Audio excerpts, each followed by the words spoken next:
سیاسی موضوع پر گفتگو کرتے ہوئے عموماً جو اردو داں حضرات ہے وہ ایک شعر پڑھتے ہیں، یہ بزم میں ہے یہاں کوتا دستی میں ہے محرومی، یہ بزم میں ہے یہاں کوتا دستی میں ہے محرومی، جو بڑھ کر اٹھا لے خود ہاتھ میں مینا اسی کا ہے۔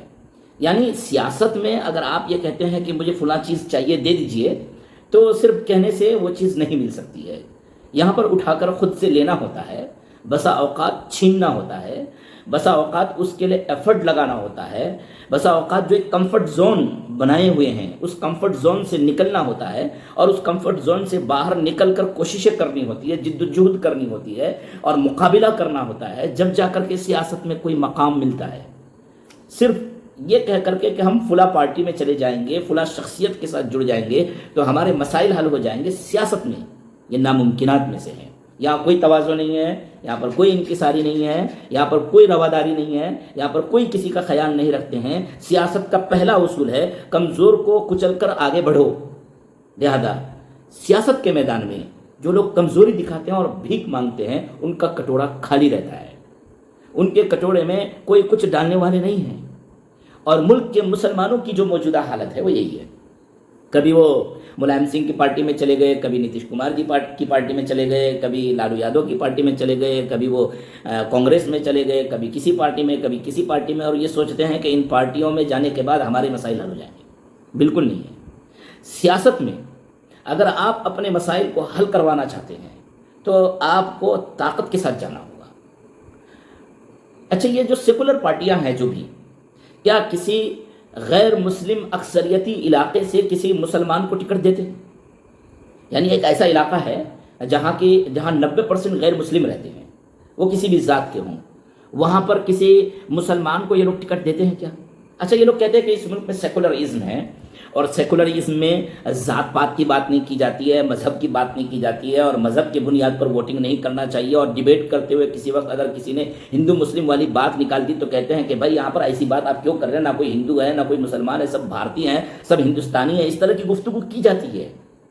بھائی تو پھر ہندو اکثریتی علاقے سے کسی مسلمان کو ٹکٹ کیوں نہیں دیا جاتا ہے، یا کسی مسلم اکثریتی علاقے سے کسی ہندو کو ٹکٹ کیوں نہیں دیا جاتا ہے؟ دیکھیے، جو حقیقت ہے اس کو ایکسیپٹ کیجیے، اس کو قبول کیجیے، یہ کہیے کہ یہ ملک جو ہے وہ مذہبی رنگ میں رنگا ہوا ہے، اور مذہب کی بنیاد پر ہی سیاسی فیصلے ہوتے ہیں۔ بلکہ میں تاریخ انسان کے بارے میں بتا رہا ہوں کہ تاریخ انسانی میں اکثر جنگیں جو ہوئی ہے وہ مذہب کی بنیاد پر ہوئی ہے، اور آج بھی چاہے وہ ملکی پیمانے میں ہو، چاہے وہ علاقائی پیمانے میں ہو، چاہے وہ ورلڈ لیول پر ہو، عالمی پیمانے پر ہو، جتنی بھی جنگیں مسلط ہے اس کے پیچھے کی جو اسپرٹ ہے، اس کے پیچھے کی جو طاقت ہے وہ مذہب ہے۔ آپ مذہب سے انکار نہیں کر سکتے ہیں۔ دنیا کی اکثریت مذہب پسند لوگوں کی ہے، دنیا کی جو سب سے بڑی تعداد عیسائیوں کی ہے وہ مذہبی ہے۔ یہودیوں نے جو جنگ مسلط کر رکھا ہے، جو گریٹر اسرائیل جو وہ بنانا چاہ رہے ہیں، پرومس لینڈ میں جو وہ جانا چاہ رہے ہیں، اور پورے ورلڈ کو جو وہ اپنی انگلیوں میں نچاتے ہیں، جو صلاحیتیں انہوں نے جمع کر لی ہیں اس کی بنیاد پر، تو وہ اس کا استعمال کس بنیاد پر، کس چیز کے لیے کر رہے ہیں؟ مذہب کی بالادستی کے لیے۔ بھائی پوری دنیا مذہب کے رنگ میں رنگی ہوئی ہے، اس کی جو بنیادی اسپرٹ ہے وہ مذہب ہے، اگرچہ اس کے اوپر سیکولرزم کا، جمہوریت کی ایک چادر ڈال دی گئی ہے۔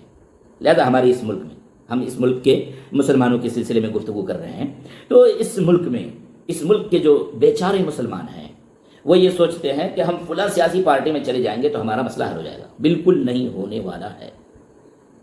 یہ جو ملک آزاد ہونے کے بعد ایک لمبی مدت گزر چکی ہے، تقریباً پون صدی، یہ جو مدت گزر گئی، اس مدت میں آپ نے ایک ایکسپیریمنٹ کر لیا ہے، آپ نے ایک تجربہ کر لیا ہے۔ اب آپ کو اس ملک میں سیاسی اعتبار سے اگر عزت کی زندگی گزارنی ہے، اور اگر آپ یہ سوچ رہے ہیں کہ آپ کو اس ملک میں تحفظ مل جائے، آپ کی مسجد کو تحفظ ملے، آپ کے مدرسے کو تحفظ ملے، آپ کی مذہبی شناخت کو تحفظ ملے، آپ کے اسلامی شعار کو تحفظ ملے، آپ کے قبرستان کو تحفظ ملے، آپ کے درگاہ کو، آپ کے اور بھی جو بھی مذہبی مقامات ہیں، اور آپ کے مذہبی جو، بھائی اب آپ نماز نہیں پڑھ سکتے ہیں، آپ ریلوے اسٹیشن پر نماز نہیں پڑھ سکتے ہیں، آپ ٹرین پر جو نماز پڑھ رہے تھے وہ نماز نہیں پڑھ سکتے ہیں، اب رکاوٹ ہے، اب ہمت آپ کو نہیں ہو رہی ہے۔ یہ جو تکلیف ہے، یہ سیکولر ملک ہے، کوئی اگر کہیں پر کوئی مذہبی عبادت کرنا چاہ رہا ہے تو نہیں روکا جانا چاہیے تھا قانونی اعتبار سے؟ مذہبی آزادی ہونی چاہیے تھی، لیکن نہیں، روکا جا رہا ہے۔ مطلب مذہبی آزادی یہاں پر نہیں ہے۔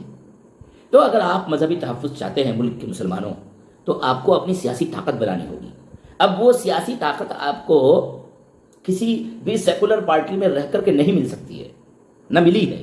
آپ کے 75 سالہ تجربات اس بات کی گواہ ہے، یہ شاہد ہے اس بات پر کہ آپ کو سیاسی اعتبار سے کوئی تحفظ حاصل نہیں ہے، آپ غیر محفوظ ہیں اس ملک میں۔ اب اگر آپ کو اس ملک میں اپنی حفاظت کروانی ہے تو آپ کو اپنا ایک سیاسی مقام بنانا ہوگا۔ یہ جو تمام سیاسی پارٹیاں ہیں جس کو آپ سیکولر کہتے ہیں، یہ تمام سیاسی پارٹیاں مل کر بھی آپ کو تحفظ نہیں دینا چاہتے ہیں، آپ کو ووٹ بینک کی طرح استعمال کرنا چاہتے ہیں، اور آپ اور ہم استعمال ہو رہے ہیں۔ اچھا، ان سیاسی پارٹیوں میں جو گئے ہوئے لوگ ہیں، کیا وہ اتنے قومی ہیں، ملی ہیں، اسلامی ہیں؟ اور ان کو فکر ہے، ان کو فکر ہے اس بات کی کہ مسلمانوں کے ساتھ کیا ہو رہا ہے، اور جو ہو رہا ہے وہ غلط ہو رہا ہے، اور ہم کو اپنی سیاسی پارٹی پر دباؤ بنانا چاہیے؟ معزز سامعین، دباؤ بنانے کی بات تو بہت دور کی ہے، صحیح طریقے سے ان کو بیٹھنے کے لیے ان پارٹیوں کے سربراہان کے سامنے کرسی نہیں ملتی ہے، ان کو بہت پیچھے بیٹھنا پڑتا ہے، یہ اپنی بات صحیح طریقے سے ان تک پہنچانے کی ہمت نہیں رکھتے ہیں۔ پیچھے جائے کہ مسلم قوم کے تحفظ کے سلسلے میں اپنے سیاسی لیڈران سے گفتگو کریں گے۔ دیکھیے، اس مسئلے کا حل یہی ہے کہ آپ کو علاقائی اعتبار سے اپنی سیاسی پارٹیاں کھڑی کرنی ہوگی۔ جیسے کہ کوئی بات نہیں، آپ کو کمفرٹ زون سے تو نکلنا ہوگا۔ اگر آپ یہ کہہ رہے ہیں کہ آپ کمفرٹ زون کے اندر رہیں، ایک تحفظ کے دائرے میں رہیں، اور آپ یہ سوچ رہے ہیں کہ ہمارا مسئلہ حل ہو جائے گا، نہیں ہوگا۔ ماں کو جب بچہ پیدا کرنا ہوتا ہے تو ماں اپنی جان کو جوخم میں ڈال دیتی ہے۔